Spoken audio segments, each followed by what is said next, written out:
Thank you all very much for turning up. I know there are, if you are in Manchester, there are lots of distraction outside, including the seasonally wonderful weather in Manchester. But you decided to stick with me here, so I hope it's not too painful. This is a new work that I've been doing on women's empowerment and health in urban developing countries. And in this case, it's in Dhaka. Some of the places that we are going to see here in this data are informal settlements or slums. Some are not informal settlements. So as Rob mentioned, I'll talk about for about 30 minutes, and at the end of it, we'll open for question and answer.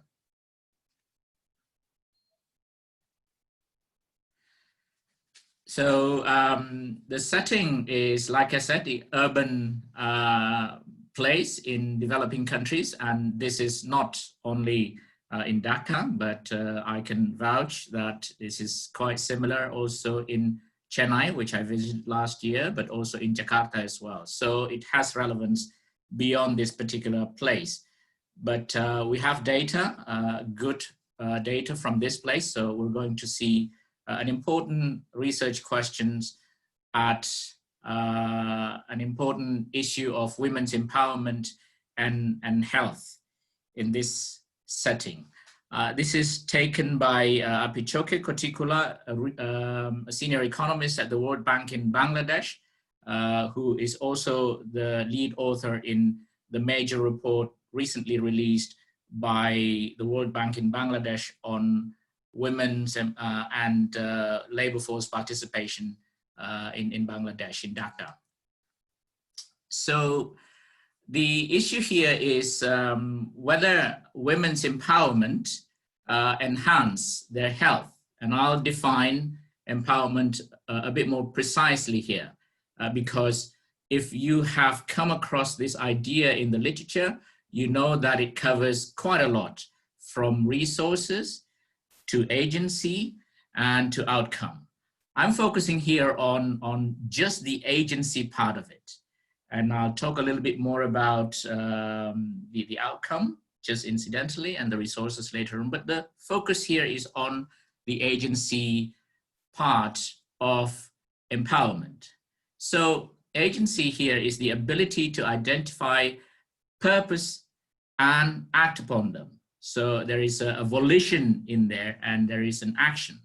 And I think it is quite well known that empowerment or agency is key to well-being and development in a broader sense, which I'm going to describe a little bit more later.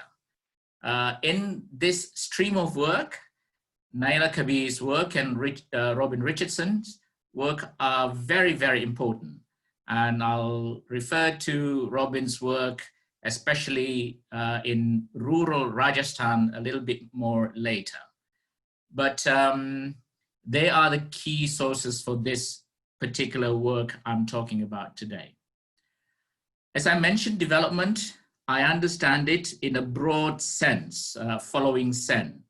Amartya Sen has done a lot of work on this, and I think rightly influential in that respect. I see it, following him, as the expansion of freedom and abilities to lead a life that I have reason to value, that people or person have reason to value. So it's freedom from premature death, for instance, and that is very, very acute in our mind these days in this pandemic. So development is an expansion of freedom, including freedom from premature death and illness, freedom from want, this is the typical one. Income is one part of it, definitely, but definitely not the only aspect of development. And also freedom from exclusion that will allow a person to participate in social and political lives of communities, of nations, of societies. So I understand development in these broad terms. Now, it is not therefore difficult to see that agency, the ability to identify purpose and act on them, goes together with development, the expansion of freedom and abilities to lead a life one has reason to value. They should go together. And in particular, for this one, I talk about an enhancement of freedom from illness, or more broadly, from health.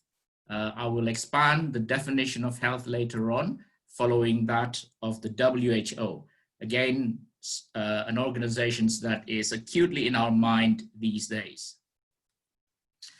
In doing this work, there is one cautionary tale that I want to put very early on, namely the decisive role of context, of place, of communities. So I mentioned Robin's work. This is the latest one in social science and medicine, just last year. This is in rural Rajasthan, as I mentioned, and also talking about mental distress.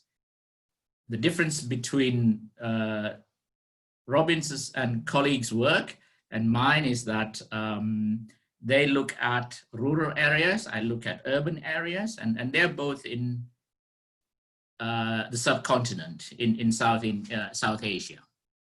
And I think it's important to take note of what they wrote, the decisive role of context. In contexts where going outside the home is unusual, this is in rural Rajasthan, women traveling alone may experience harassment when in public. And this is quite common in some contexts in Asian and Middle Eastern countries. And therefore the freedom to go out alone may actually be undesirable or harmful, because it can invite harassment in certain contexts. So that freedom may lead to some exposure to distressing incidents. And they also found that an increase in women's agencies, particularly in ability to speak in public, they found it goes with an increase in mental distress. So in rural Rajasthan, this is what they found. So even though I said earlier that agency should go together with development, the ability to decide purposeful actions and act on them should go together with an expansion of freedom in many aspects of life, it may not turn out to be in certain contexts. And it's important to remember that, the decisive role of context. So, to sum it up, agency and development is highly contingent, and therefore it's an eminently empirical question from my view. And it's obvious, therefore, I'm interested in the urban context of Dhaka, in the urban context of informal settlements in Dhaka. How are they related, agency and development, in particular health? So I think this context is interesting because some of you may work a lot on issues of urbanization, issues of cities and so on. Well, we know that urban places are where people in developing countries are increasingly found. So not only in this part of the world, but in developing world, we also see more and more people are actually living and making their livelihoods in urban areas. And therefore this context is very, very important. Now, if you have to leave very early, this is the only finding that I want to emphasize, and I'll get back to this later on, i.e. agency, unlike what they found in rural Rajasthan, does enhance health, but in subtle ways, and that requires an expansive view of health. So they always go together, but in subtle ways. What's the subtlety? An expansive view of health. I'll elaborate on that next. So here is what I understand to be health. The WHO, very early on in its constitution, this is back in 1946, health is a state of complete physical, mental, and social well-being, and not merely the absence of disease or infirmity. I think it's important that it is a positive definition. It is not a negative one resting on the absence of disease, but it is a positive one, a state of physical, mental, and social well-being. So I'm going to look at women's physical and mental well-being. Why not look at the social well-being? We have no data. So I'm going to look at the women's physical and mental well-being and their agency in Dhaka. And I can tell you that these have not been explored in the World Bank Dignity Report that I referred to earlier. So here's the report. You can download it from the World Bank website. It is titled, What Works for Working Women? Understanding Female Labor Force Participation in Urban Bangladesh. And as I mentioned, they did not look at health in here. They did not look deeply at agency in here. I took the opportunity to explore it as a result. These are the 67 neighborhoods in Dhaka where they collected the data. For those of you, I must be honest, I haven't been to Dhaka. I mentioned earlier Chennai and a few other places in India, but I haven't been to Dhaka.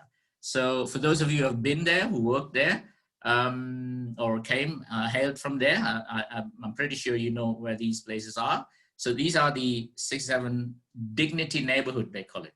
The project is called Dignity. A little bit of the data. We know that we are told that there are about 1,200 females and 1,100 males, in total 2,378. They're on the young side, 35 years old, and they married young. If we look at age at marriage, towards the bottom of the table, it's about 16 to 18 years old. Somewhat large household size, 4, yeah, and educations are quite limited. Years of completed education is on average less than 4 years. So we have more than 2,000 residents of Dhaka. Some of them are in informal settlements, some of them are in non-informal settlements, and about balance between men and women. A little bit more about this data. As I mentioned, not only the report, but the data themselves are available for you to download. You can open it in Microsoft Excel. They'll give it to you. All you need to do is to ask and write 2 sentences about what you're going to do with it. So the informal and formal settlements, and there are about 663 from informal settlements and 1,700 or so from formal settlements. They are balanced between formal and informal settlements in terms of the gender composition. So the first line above, it's 49-49, so it's the same in both. What usually is important when looking at formal and informal settlements is the degree of services, in particular public services available to their residents. So that's the block at the bottom of the table. So service utilization, public primary, secondary schools in slum areas, 23% on average, in formal settlements or in non-slum areas, not 0.19. In other words, there are more facilities for primary and secondary schools in slum areas compared to in non-slum areas. For those of you who have been working on development and targeting, this is not surprising. This is quite well known, i.e., sometimes public facilities are put in places where they need it most. So in slum areas, sometimes, not always, sometimes you see more services in there. Not always, but sometimes you see more services in there. So this is not a surprising finding. We know this for the last 40 years. For those of you who have done some work on targeting. This is again the same logic behind why fatalities in hospitals like Manchester Royal Infirmaries sometimes is seen as high, not because they are lousy clinical professors are working at Manchester Royal Infirmaries, but because the severe cases get sent there. So it's the same logic that some of these public services are found more in slum areas compared to formal areas. But it's not always. So public health facilities also follow this pattern more in slum areas, but private health facilities are found more in non-slum areas, 0.59 versus 0.51. Again, there's no surprise there. But local transport bus, that's the penultimate line on the block, 0.62 in slum areas, but 0.72 in formal areas. So more in formal areas than in slum areas. So we are familiar with that now, and this is important for me because I do want to account for this when I look at the outcomes of health. Now I go a little bit deeper into the agency variables that are collected in Dignity Survey in Dhaka. The World Bank researchers collect many informations and they highlight these perceptions, norms, and attitudes that for you and me are often used as indicators of agency. For instance, Robinson used these and some other researchers have indicated these are important dimensions of agencies. Whether someone needs permission to go outside the home and outside the neighborhood, whether someone feels safe outside the home, whether she wears veil or burqa when walking outside neighborhoods. So those are perceptions and norms, and they are often used as indicators of agency.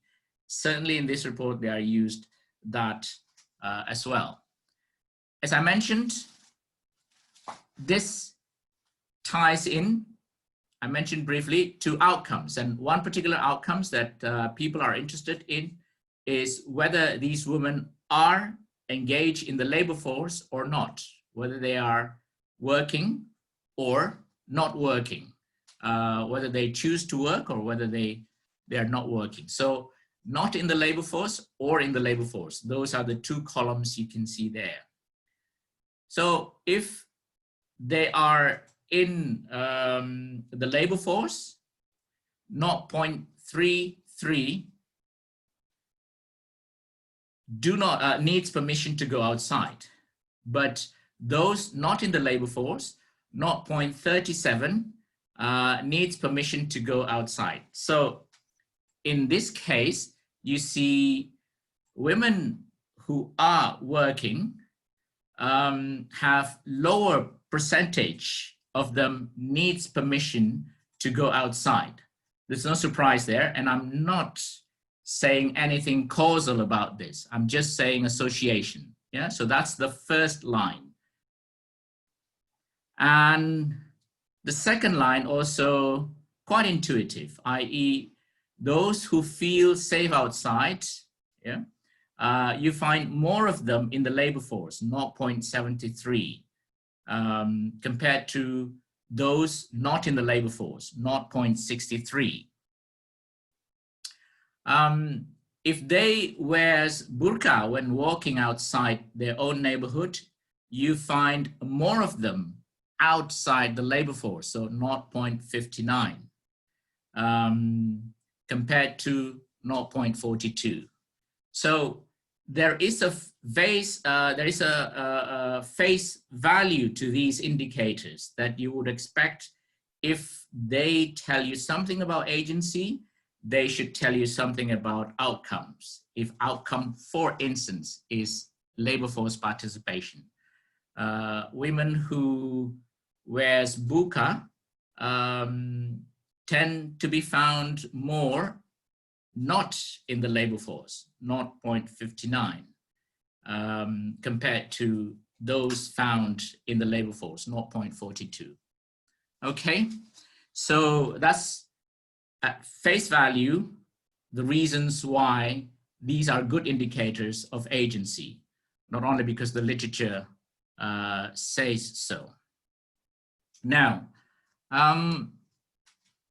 before I go further and make use of this, I need to do something theoretical about agency, and therefore I need to expand their indicators.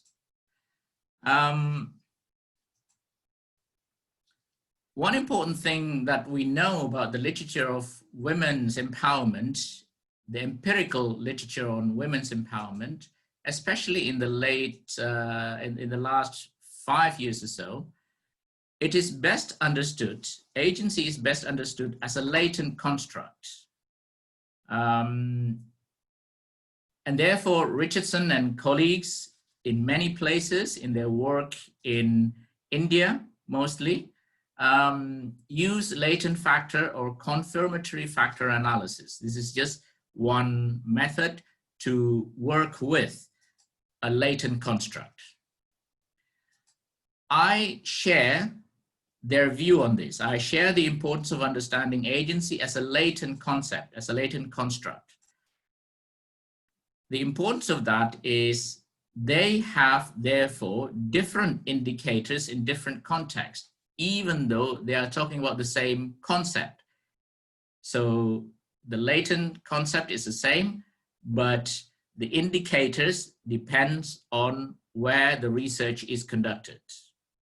So the Rajasthan's context is different from the Dhaka context, and therefore, even though we're talking about the same agency concept, we can freely work with different set of indicators. The difference between my work and their work is instead of using latent factor, I use latent class. For those of you who are into methodology, there are some points in there, but it's not much to differentiate between us if we are not into methodology differences. We are sharing the view that agency is a concept best understood as a latent concept that you can tap into if you have a set of indicators. And that indicators can freely differ in Rajasthan, in Dhaka, in Chennai, or in Jakarta. That's the point of this. So I expand the work of dignity by keeping the 3 dignity design indicators as I showed you in the table earlier. These 3, I expanded. So in addition to permission to go outside, feels safe outside the home, wears burqa when walking outside neighborhood, I have 3 more additional indicators. And as you probably gather by now, there is one that echoes Richardson's work. So do you feel comfortable speaking up in public to protest the misbehavior of authorities or officials? They can answer no, they can answer yes with difficulty, they can answer emphatically yes. The fifth indicator, or the second that I added, do you feel that someone like yourself can generally change the situation in the community if you want to?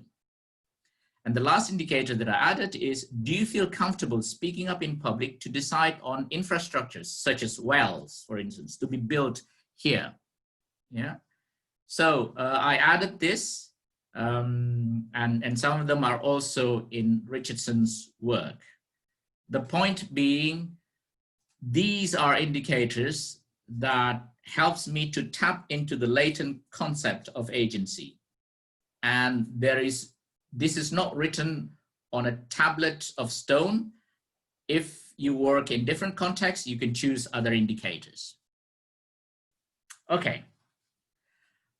If those are the agency, the key concept, here is the key outcome, health. And inspired by the work and the constitution of the World Health Organization, I look at mental and physical health. So there are two outcomes. Number of days ill last month. So I model number of days ill. And depression. And this is based on the Center for Epidemiologic Study Depression scale, which they used.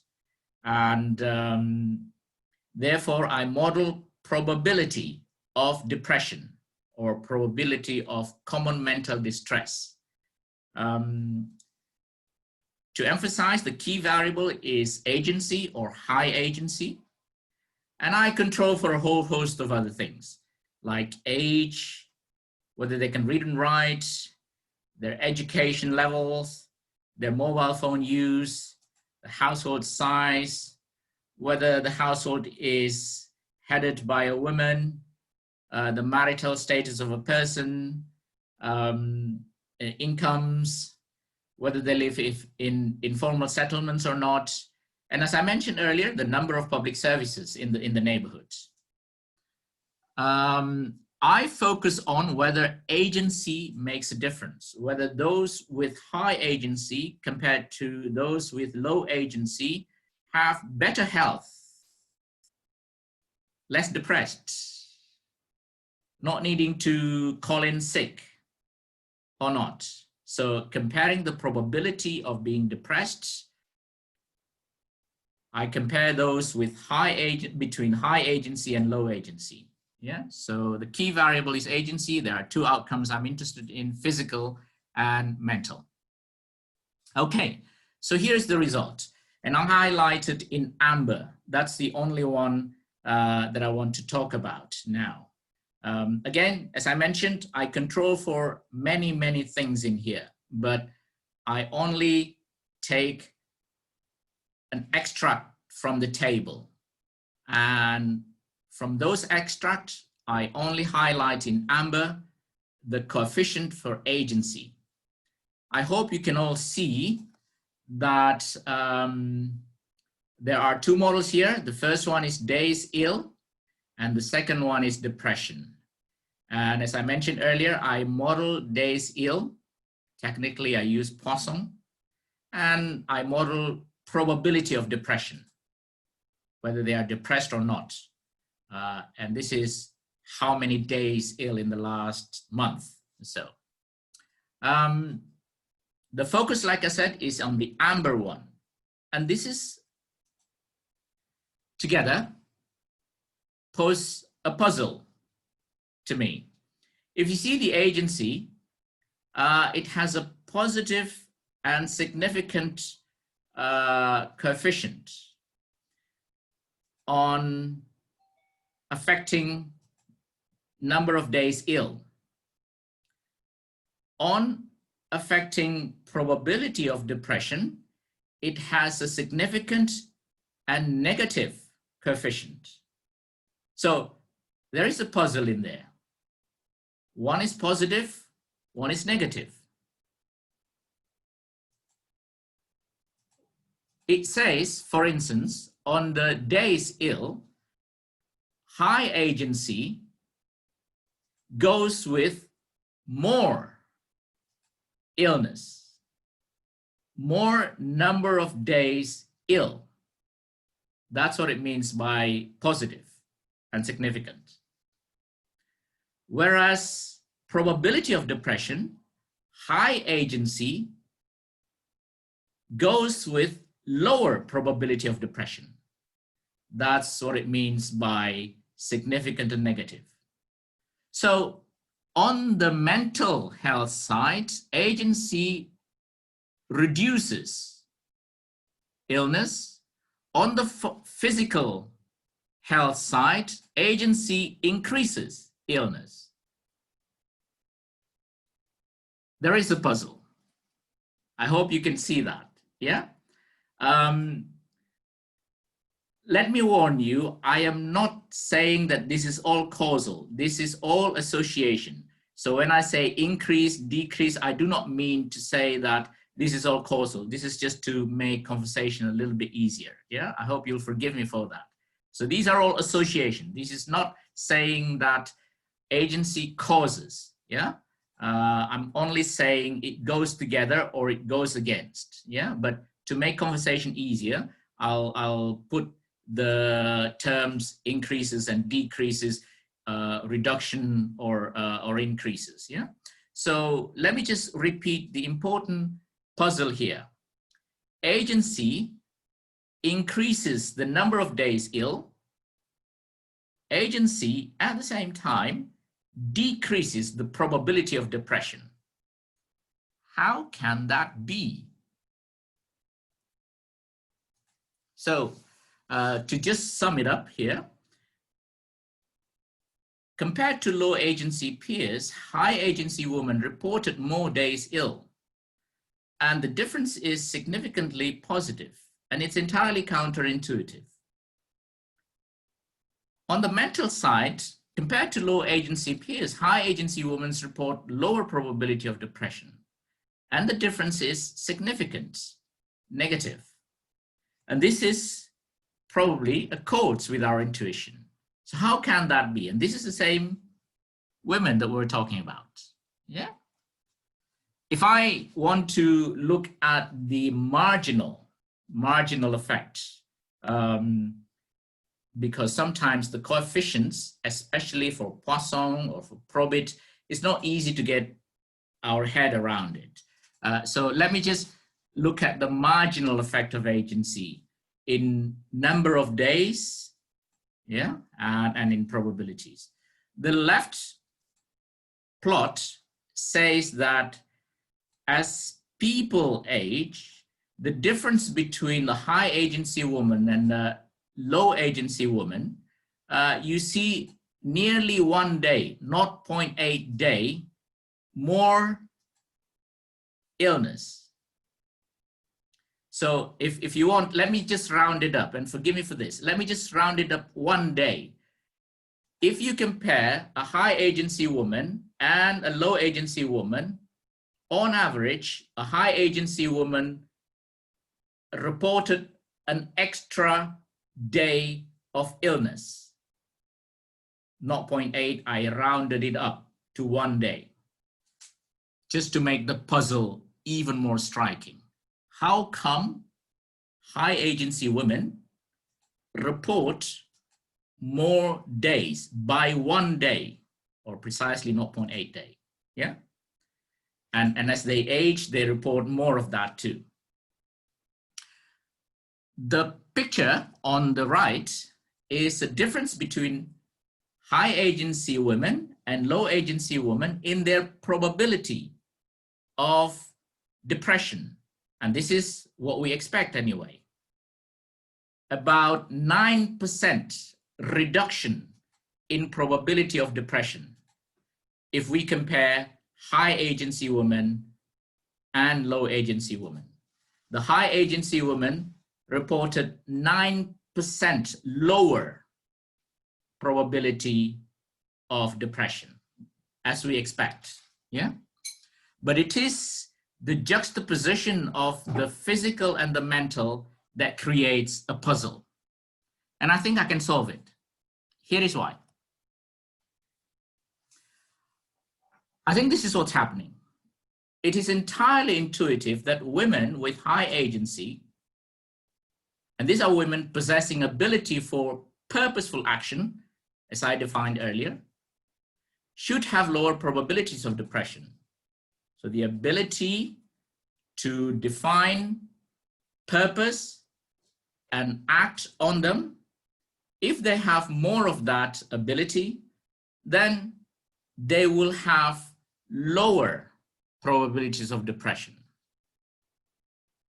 Now, this in itself, I think, is interesting, especially because it's in contrast to what Richardson found in rural Rajasthan, where those women in rural Rajasthan, unlike women in urban Dhaka, those women in rural Rajasthan, those who are comfortable to speak in public, namely those who have high agency, are actually more distressed over there.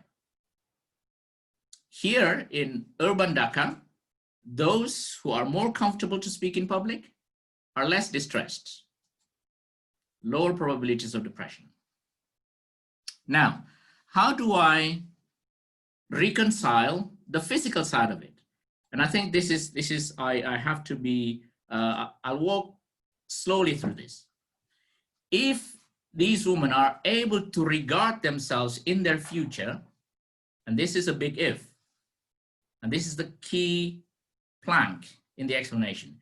If they are able to regard themselves in their future, and I put to you that they should be able to do this if they have high agency, if they are able to form purposeful action, they can also find it in their interest to maintain their own health in some future. So to achieve their purpose of being healthy in the future, it may be necessary for them to call sick today, because doing so prevents damage to their current health that will last to the future. Whereas low agency women, they do not call in sick today. And therefore, they commit more damage to their health today and later.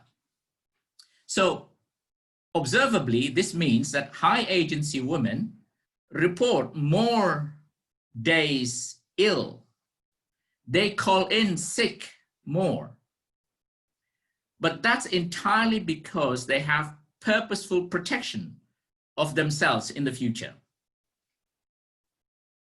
So it's entirely acceptable if they call in sick because they form ideas about their future and the purpose for themselves in the future. And if that requires them to protect themselves today from damaging illness, they will do so by calling in sick more often than their peers with low agency. So in other words, my conclusion is in this way, and this is the only way I can think of, agency does enhance health subtly and somewhat counterintuitively. Now, my last slide, this has two theoretical implications. If you buy this resolution, this has two theoretical implications. One of them is theory on empowerment or agency should pay more regard to future regarding dimension of agency. So purposeful action, yes. Ability to act on that purpose, yes. But purposeful action for the future, because there is purpose for today. We want to avoid being infected by SARS-CoV-2 today. But we can also have purpose far in the future. So I hypothesize that in empirical work, one should include specific future regarding indicators. And I believe that will give a better handle on the theory and the concept of agency. For instance, do you see a better future for children in this neighborhood? Do you see a better future for your children? Or some other variations of that indicator? I think it's important. The other more important, broader theoretical implication is that empowerment, through its future regarding dimension, helps secure sustainable development. Because what is sustainable development other than our ability to conceive of future generations, their well-being, as well as ourselves?